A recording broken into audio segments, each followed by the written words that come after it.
In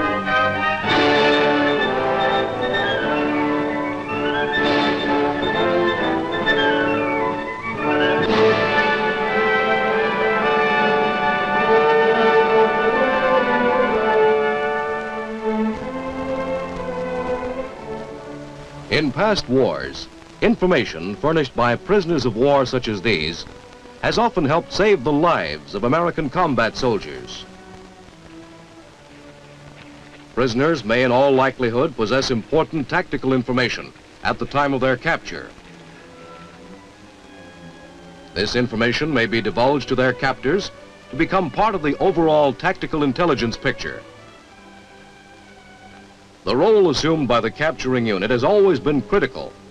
If the troops who take the prisoner understand their responsibility fully, they can make an important contribution to the success of intelligence interrogation. If they do not, they may unknowingly undermine intelligence. The individual prisoner of war is required to tell only his name, rank, serial number, and date of birth, according to the rules of the Geneva Convention. In today's uneasy world, the American soldier is constantly faced with the possibility that he may once again be called upon to fight. In any part of the world, on short notice, he may find himself under circumstances where the capturing of prisoners would become a part of his job as a fighting man. All combat units are faced with captured enemy either by chance or assignment. The method of handling them must never be treated lightly. The enemy might or might not resemble enemies of the past. He might resemble this man, or this one. An unknown enemy waits, hidden, to ambush an American supply vehicle. Enemy forces who have infiltrated our lines to do as much damage as possible.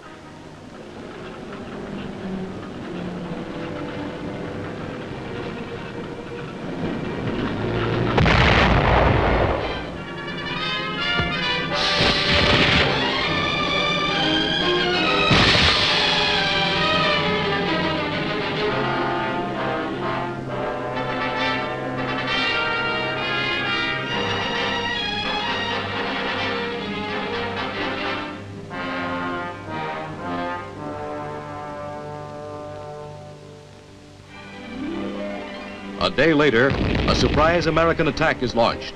Tactical intelligence has indicated that enemy infiltrators are withdrawing along a certain fortified route. An infantry squad in the attack comes upon an enemy shelter and proceeds to flush out and capture its occupants.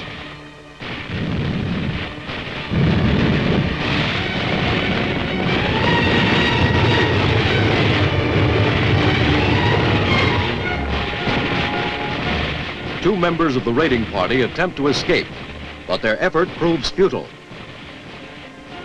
Surrender appears to be the better course of action.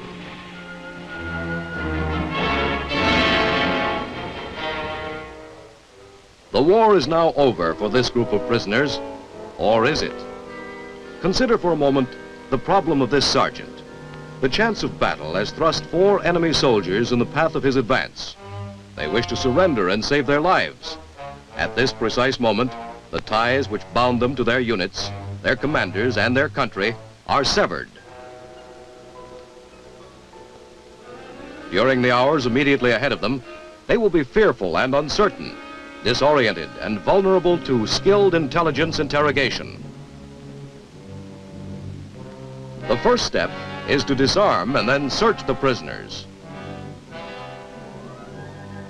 Weapons taken from the prisoners should be evacuated through normal channels.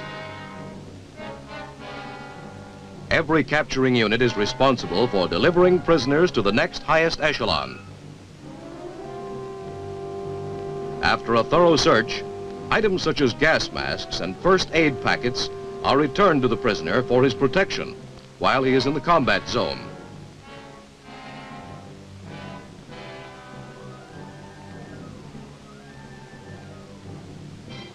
In this combat situation, evacuation of weapons is impractical. Therefore, they are destroyed.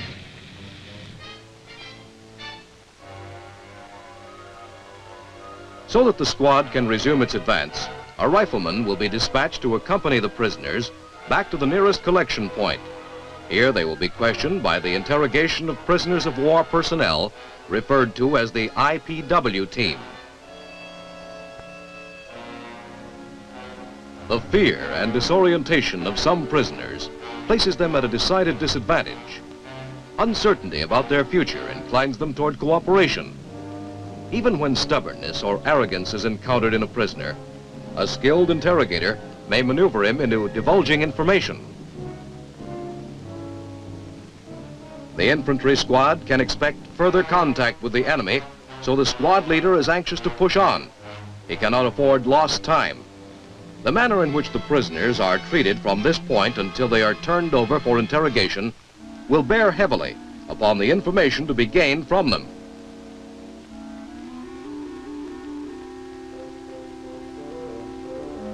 The man charged with the responsibility for delivering prisoners to the rear should at all times try to preserve their condition at the moment of capture. This soldier is inexperienced in handling prisoners. He doesn't know it yet, but kindness and laxity will lead him to make mistakes.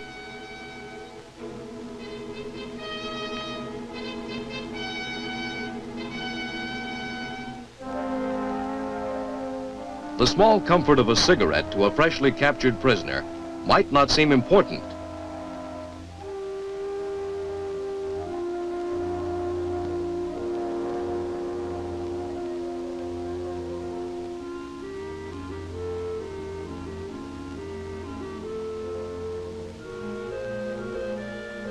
However, it might be exactly the reassurance he needs. If prisoners are to be of any value to intelligence later on, even small comfort should be denied them.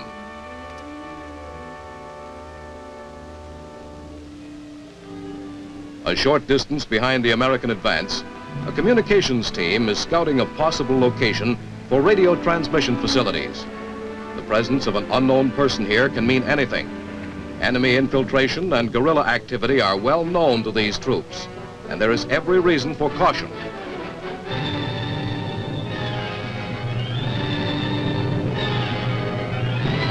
If a man inside is only an unlucky civilian caught up in the backwash of the advance, he has no reason to hide.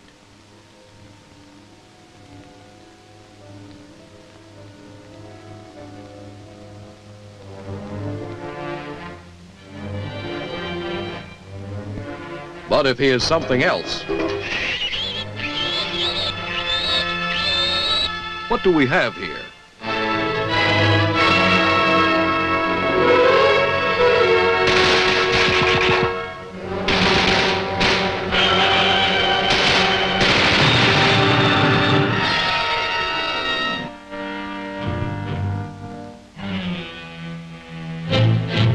Could this be an enemy soldier, armed or unarmed? Perhaps a farmer or a displaced peasant. But whatever, he's lucky to be alive.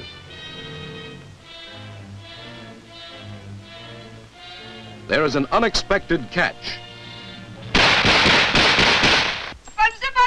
Shut up! Get over there. All right, come on out now. Hands on your heads. Hands on your heads. Get over there with the other two. Check the inside. Grover, move in. Smitty. Search them carefully. We don't know who they are or what they got on them. All right, knock off that conversation. No talking, understand? Strict silence should be enforced at all times, with military and civilian prisoners alike. A thorough search is imperative.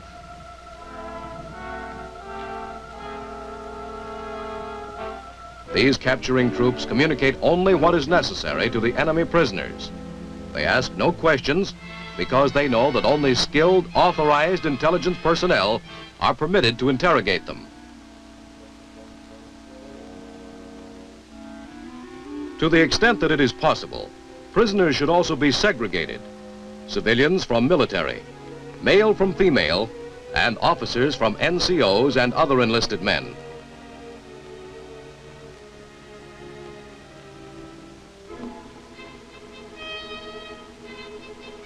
Tagging the prisoners with important information such as time and date of capture.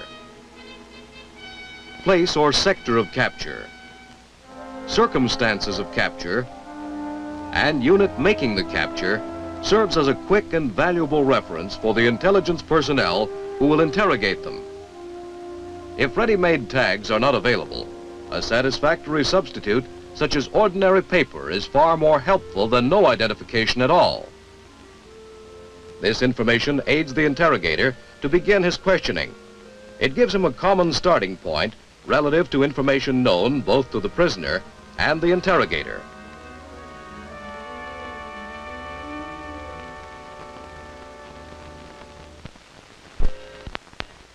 Documents found during the search will accompany the prisoners to the rear. As soon as these people are ready, I want you to take them straight back to the collection point. Okay. I don't know whether or not any of these papers mean anything, but I figured I'd pick them up anyway. Well, picking them up is all you can do. It's not our job to decide whether they're important. That's up to intelligence. All papers, documents, and other materials should be identified with the prisoners from whom the items were taken. Intelligence personnel will evaluate and translate them where necessary. They may be used also to verify information obtained from prisoners or other sources.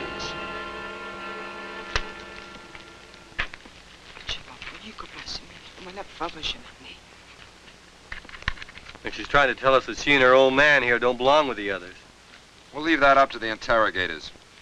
And give them these things. Maybe they just live here, Sarge. Maybe. Maybe not. Anyway, intelligence will find out. Take them back to the collection point. Keep them separated and keep them quiet. Don't give them anything to eat and don't give them anything to drink. No conversation, no cigarettes, no rest.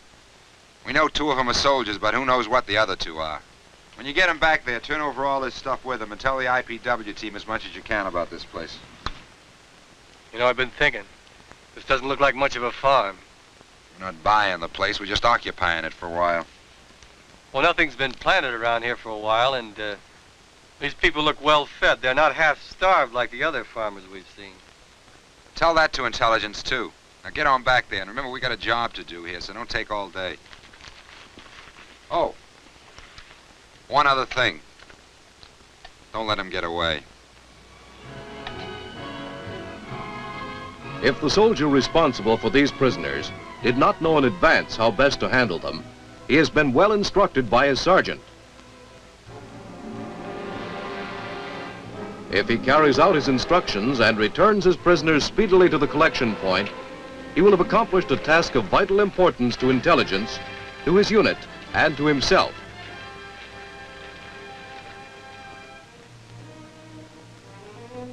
But what of the other soldier and his prisoners? Will the 4 enemy soldiers in his charge be delivered to the collection point in the condition in which they were captured?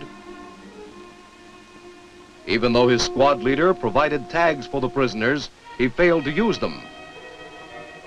The prisoners have been prevented from escaping, but the guard has failed to segregate them or to enforce silence. The enemy lieutenant has had ample time to bolster the confidence of his men. Because they are not under careful observation at all times, the prisoners manage to dispose of identifying unit insignia.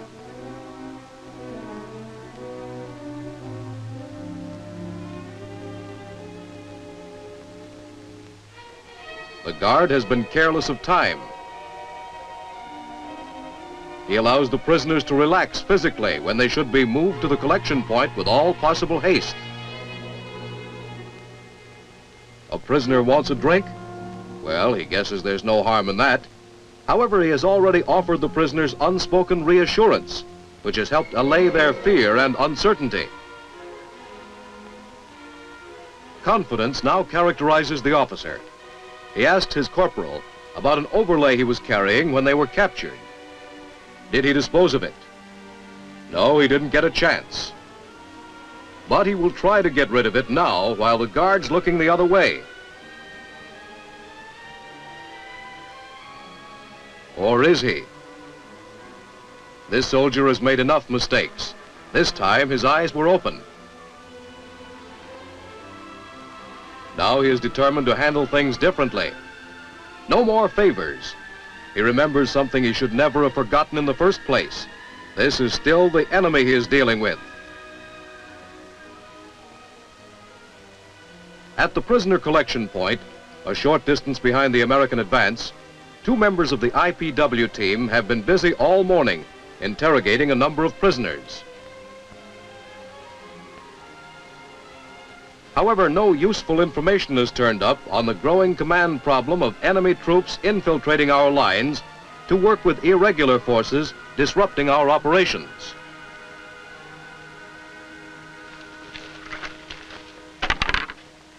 Well, at least we got some information about the terrain. Yeah, but our intelligence officer will be a lot happier if we could come up with something concrete on the routes they're using to get through our lines. If we could only catch a few of their special forces types. Maybe. But none of them seem to be waiting around to be taken prisoner. With our units dispersed over such a wide front, there are 100 places they could be getting through undetected. Well, no time to worry about it now. Here comes more work. What do you want, these guys? Over here! Hey, break it up in there. You up front.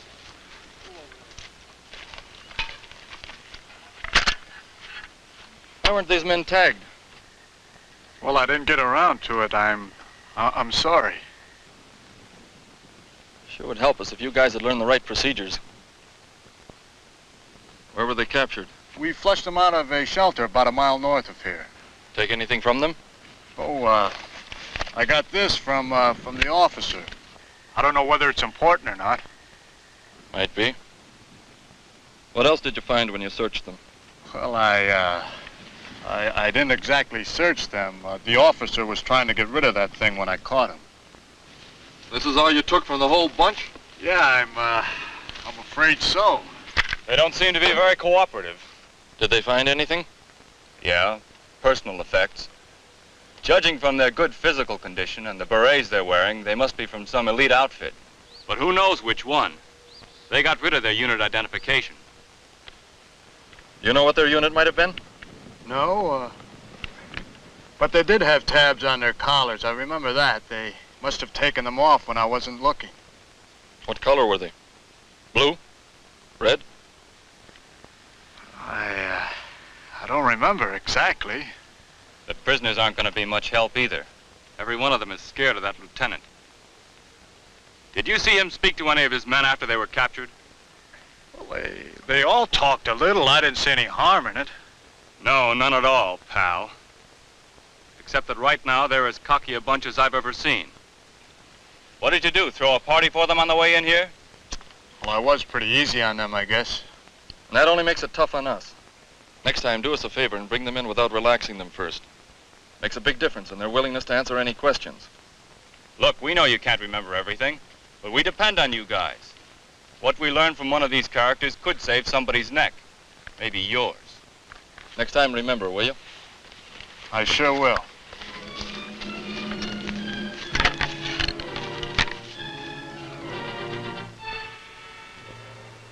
The prisoners brought from the farm have been handled correctly, but with somewhat harder gloves than those captured at the shelter.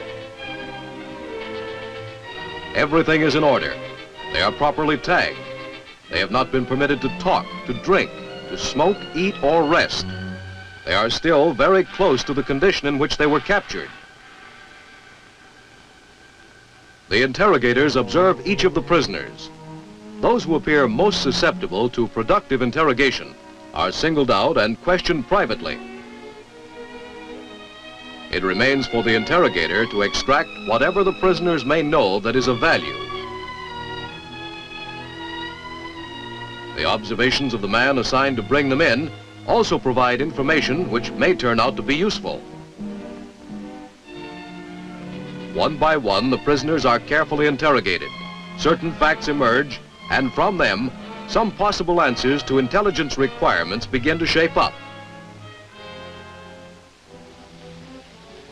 The male civilian insists he is only an innocent farmer. Because of the unknown status of the 2 civilian prisoners, counterintelligence personnel will be notified and close coordination will be maintained.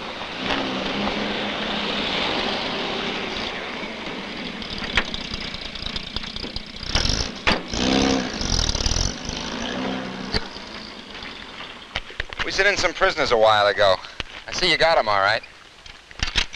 We picked up some odds and ends around that farmhouse later on I thought you might be interested in. Matches, compass, money, map. Looks like a survival kit. That's not all. Under the floor we found food, grenades, ammunition. Good, that's just what we suspected. I'm taking all that stuff by supply on my way back. Oh, there was some gasoline, too. And this. With my compliments.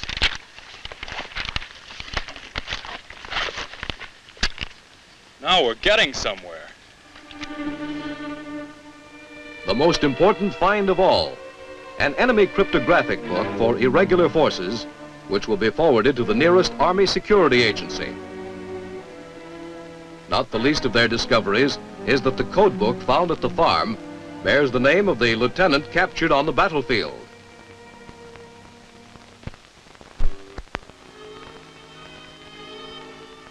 The enemy officer obviously knows more than he has indicated.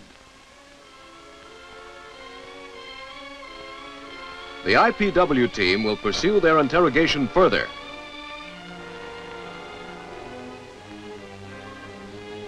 Direct questions are still unsuccessful.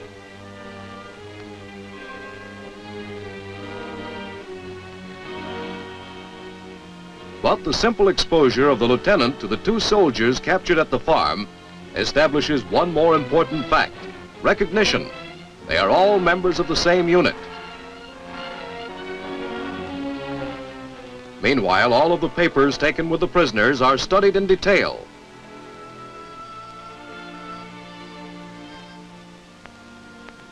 Although coordinates were lacking on the first overlay, the second one is clearly marked, revealing major routes used by irregular forces to reach a rendezvous point not far from the farm. Yes, what about the farm? Perhaps the farmer's wife can tell the team what they want to know.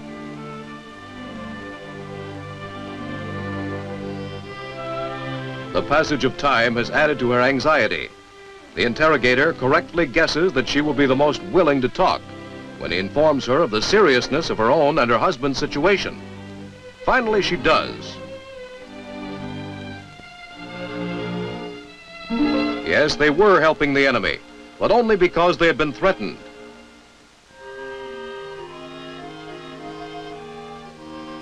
Infiltration routes? No, but perhaps her husband. Yes, her husband knows. These points are where the enemy soldiers cross the lines. The day has been productive for tactical intelligence. Bit by bit, piece by piece, the information gathered from two small groups of prisoners has thrown valuable light upon a pressing command requirement. These prisoners will be sent along to higher echelons, where they will be subject to further interrogation. Mistakes were made on this day in the care and handling of prisoners. These mistakes could be very serious and costly. But where care and proper handling were exercised, the benefits to the IPW team were considerable. The combination of sensible handling by responsible troops and skilled interrogation furnished some of the answers required by higher headquarters and troop commanders. Tomorrow, on another battlefield, this may happen again. What is saved in time, equipment, and lives may not be easily calculated, unless the time, the equipment, or the life is yours.